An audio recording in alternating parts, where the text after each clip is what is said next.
कितने मार्क्स के आएंगे? 3। तीन ही क्वेश्चन आएंगे। तो पहला यहाँ accepted the way a crow shook down on me। तो जिस तरीके से जो कौवा है उसने क्या शूट किया? Dust of snow from a hemlock tree. मतलब उसने एक हेमलॉक ट्री है उसपे से ये जो डस्ट के पार्टिकल्स हैं जिस तरह से मेरे ऊपर गिरा है, has given my heart a change of mood. तो उससे मेरा एकदम मूड चेंज हो गया। And saved some part of a day I had rued यानी बर्बाद करना। तो इससे जो मेरा मूड खराब था और जिसकी वजह से मेरा पूरा दिन खराब हो रहा था, तो वो मेरा दिन का कुछ हिस्सा बच गया। क्योंकि आपका मूड अच्छा रहेगा तो आपको अच्छा लगेगा, इसलिए वो कह रहा है आखिर पोएट की मेरा दिन का कुछ हिस्सा बच गया। अब ये बताइए, ये पहली जो पोयम है आपको ये समझ में आ गया है इसकी लाइन देखकर कि ये कौन सी है पोयम? Dust of snow. ठीक है, ये डस्ट ऑफ स्नो पोयम है। और डस्ट ऑफ स्नो पोयम के राइटर आपको पता होना चाहिए, रॉबर्ट फ्रॉस्ट। तो ये पूछा गया है कौन है पोएट, तो आपका क्या आएगा? Robert Frost. Where was the crow? Crow कहाँ पर था? On hemlock tree। ये hemlock tree पर था ये crow। अगला है the poet's mood got changed। कब poet का mood change हुआ? ठीक है, कब चेंज हुआ? जब उसके ऊपर गिरी। ठीक, फिर से कौन है पोएट? रॉबर्ट। और क्रो कहाँ पर था? और मूड कैसे चेंज हुआ? सेकंड एक्सट्रैक्ट है,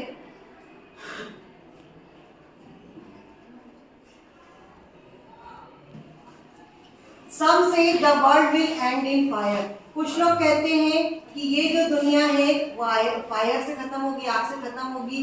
और सम से इन आइस, कुछ लोग कहते हैं कि आइस से खत्म होगी।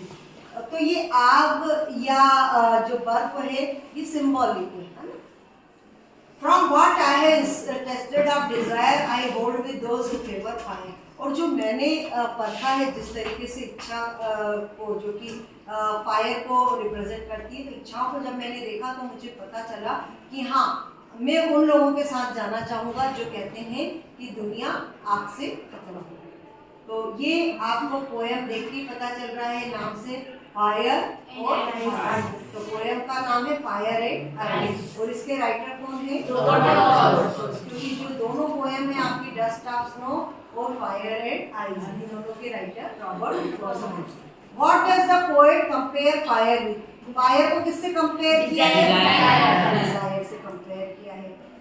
तीसरा है according to the above lines with whom does the poet want to stay. Poet किसके साथ में रहना चाहते हैं? किसके साथ में रहना चाहते हैं?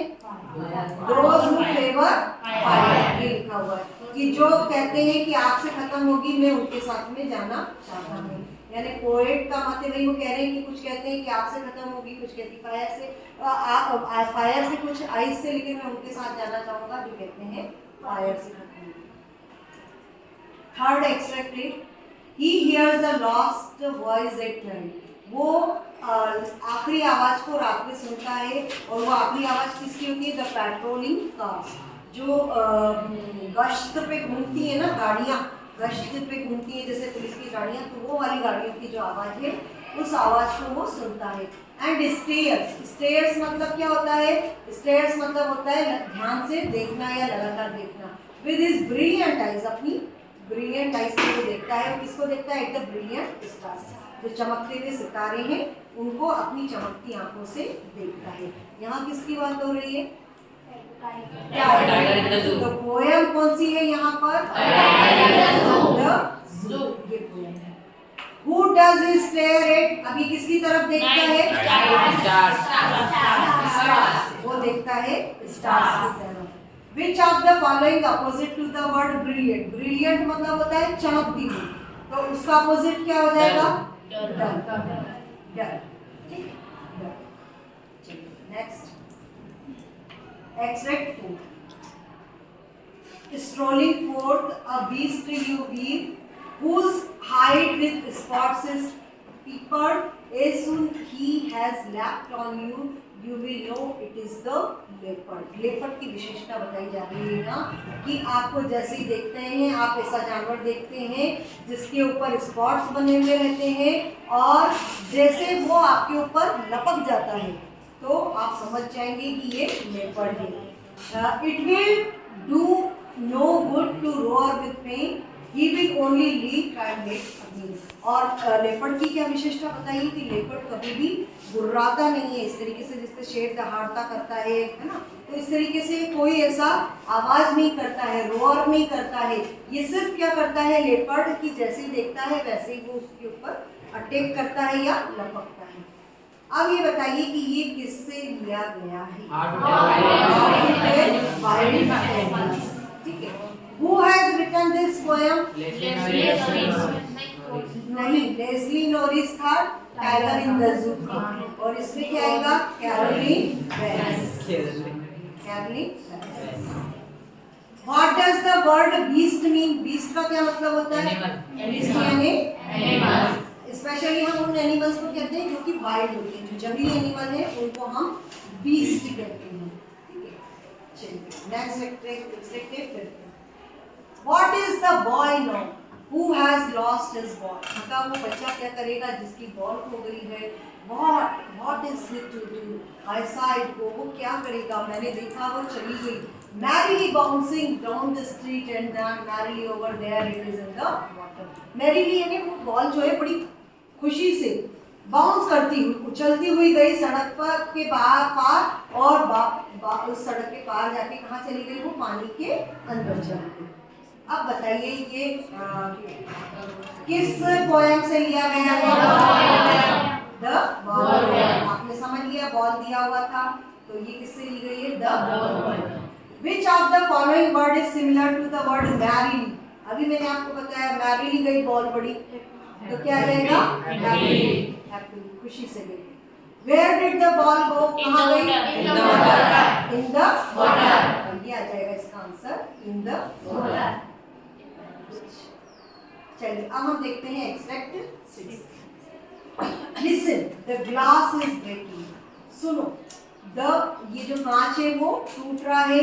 The trees are stumbling forward into the night. Wind rushed to meet them. The moon is broken like a mirror. Its pieces flash now in the crown of the tallest oak. अब ये जो poem दी गई है इसमें प्रकृति किस तरीके से बंधन से मुक्त होना चाहती है वो बताया गया है. तो ये कांच टूट रहे हैं और ये जो ट्री है ये अंदर आना चाह रहा है रात के समय पे. जो हवा है वो भी बहुत तेज चल रही है और जो चांद है वो भी ऐसा लग रहा है टूट गया है मिरर के जैसा और उसके भी छोटे छोटे से टुकड़े हो गए हैं. और ये किस में से दिखाई दे रहा है? Of the tallest oak. Oak tree जो लंबा सा है उसमें से चांद अलग अलग टुकड़ों में दिख रहा है तो ऐसा लग रहा है कि उसके कांच के जैसे टुकड़े हो गए हैं. अब ये बताइए कि ये जो चैप्टर है ये किससे क्योंकि ट्रीज के बारे में दिया हुआ है तो आप अंदाज भी लगा सकते हैं अगर आपको नहीं पता है तो the trees. The figure of speech used in the line the moon is broken into like a mirror. तो मून किसके जैसा हो गया है? मिरर के जैसा हो गया है. तो जब हम तुलना करते हैं तो क्या आ जाएगा? ये सिमिली आएगा, मेटाफोर आएगा, ऑक्सीमोरॉन या पर्सोनिफिकेशन. क्या आएगा? सिमिली आएगा कि मेटाफोर आएगा? Simile. Opposite of forward. Forward मतलब आगे तो फॉरवर्ड का अपोजिट क्या हो जाएगा? बैकवर्ड. बैकवर्ड यानी कि पीछे की तरफ. ठीक है. और मुझे लगता है ये सिमिली के बजाय मेटाफोर आएगा. एक बार आप चेक कर लेना क्योंकि नेक्स्ट टाइम हम ये जितनी भी आपकी फिगर ऑफ स्पीच है इसको पूरा एक्सप्लेन करेंगे ये होता है. पर्सोनिफिकेशन तो नहीं है. पर्सोनिफिकेशन में क्या होता है? जो चीज़ें होती हैं उनकी हम तुलना मनुष्य से करते हैं कि पेड़ मनुष्य जैसा लग रहा है तो पेड़ है ना. और यहाँ पर हम तुलना अलग तरह की कर रहे हैं, मून की मिरर से कर रहे हैं. तो ये पर्सोनिफिकेशन नहीं है यानी किसी व्यक्ति से नहीं करें तो ये नहीं है. लेकिन बाकी क्या है ये हमने एक एक आपको लिख के एक्सप्लेन करेंगे. अब फॉरवर्ड का अपोजिट क्या हुआ? बैकवर्ड. एक्सट्रैक्ट 7 देखो.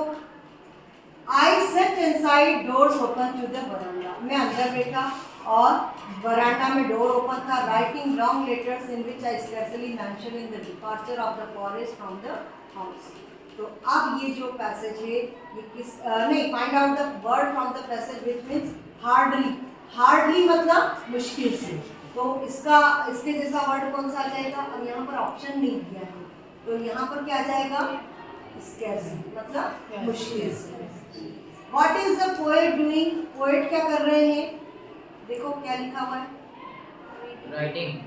पोएट क्या कर रहे हैं? राइटिंग। आंसर आ जाएगा। Name the poet of the about text. क्या आएगा?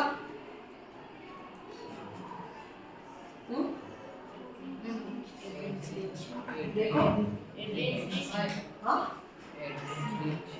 कल पोएट के सबके नाम लिखवाए थे हमने आपको। क्या आएगा? कार्ल सैंडबर्ग तो पता है आपको किसके हैं? फॉक के हैं। रॉबर्ट फ्रॉस्ट आपको पता है कि किसके हैं, है ना? रॉबर्ट फ्रॉस्ट तो शुरू की जो दोनों पोएम हैं उनके हैं। तो ये है या ये है? The fog comes on little cat feet. Fog यानी जो कोहरा है वो कैसे आ रहा है? बिल्ली के पैरों की तरह। It sits looking over harbour and city. जो बंदरगाह है उस पर बैठ रहा है, शहरों की तरफ देख रहा है बैठकर। On silent haunches and then moves on.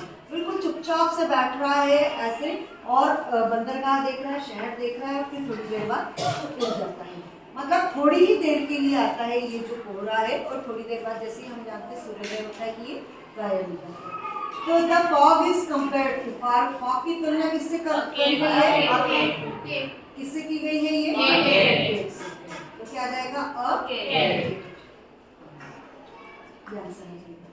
अगला है the fog sits looking over. Fog बैठकर और किस तरफ देखता है? हाउस को देख रहा है, ऑफिस को देख रहा है, या हार्बर सिटी स्टेशन? किसको देख रहा है? हार्बर है सिटी, इसको देख रहा है। और the poet of the about text अभी बताया, फॉग के पोएट कौन है? Carl Sandburg. Ninth extract. Now the name of the little black kitten was Ink. जो लिटिल छोटी सी काले रंग की का जो बिल्ली का बच्चा है उसका क्या नाम है? Ink.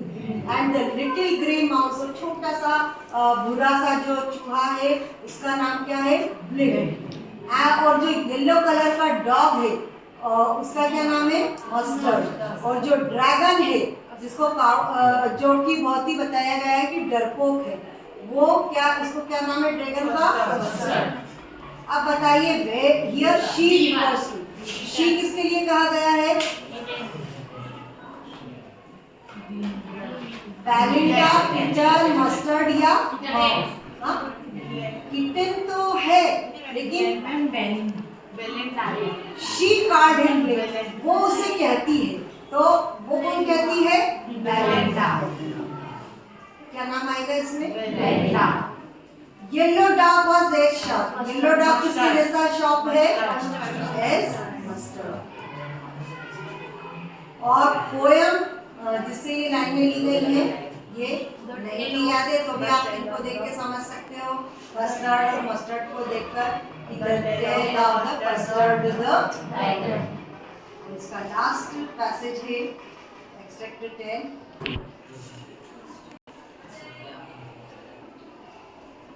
Custard the dragon had big sharp tell.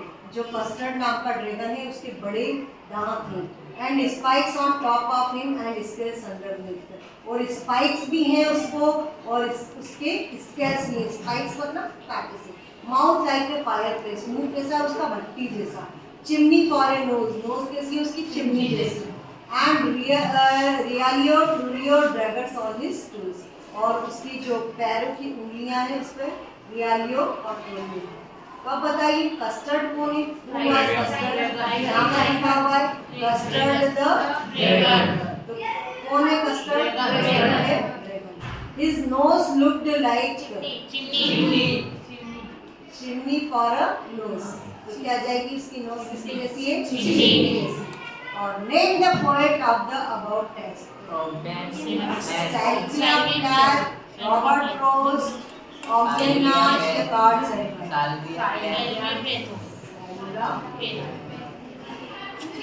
ये इसके ये आपके एग्जैक्ट यहाँ पर कितनी है